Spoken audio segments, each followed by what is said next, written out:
Tan City, Basilan.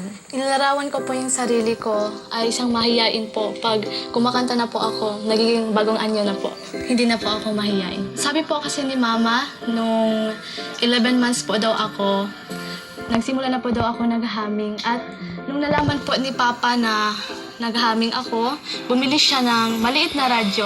Kulay maroon pa po yung maliit na radyo po. Naalala ko pa kasi naabutan ko pa yung kinder pa po ako.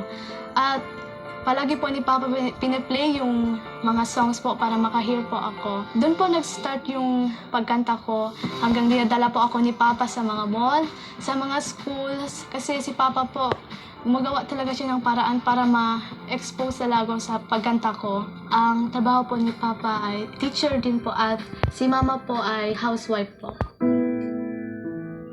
Nung nagka-stroke si Papa, naiba na po ang takbo ng aming buhay. Nahirapan po kami financially and sa school po namin at sa pagkain po na nagikulang na po yung mga budget po.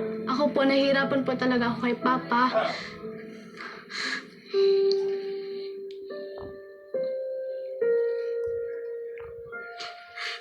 Sorry po.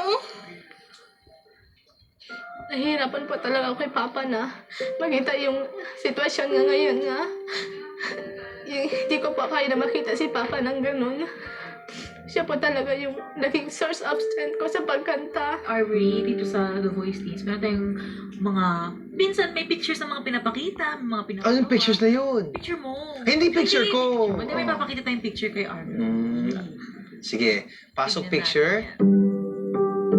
Nung na-stroke na po si Papa, nag-exercise po siya doon sa dagat at saka at makapaghinga po siya ng fresh air po at makapag-vocalize na rin po ako. Aubrey, siyempre na-mention mo yung vocalization, di ba? So, ano yung mga specific na vocalization techniques na tinuro sa'yo? The teeth, the lips, the tip of the tongue, the teeth, the lips, the tip of the tongue, the teeth, the lips. Parang, kasi, Kaya mo yun. the teeth, the lips, the tip of the tongue, the teeth, the lips, the tip of the tongue, the teeth, the lips, the tip of the tongue.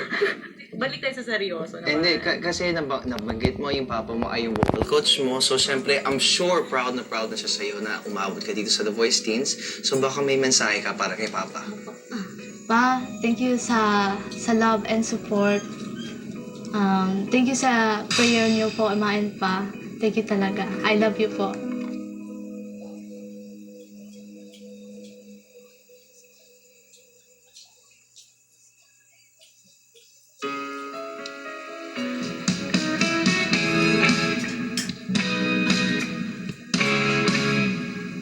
Paano kung wala ka na?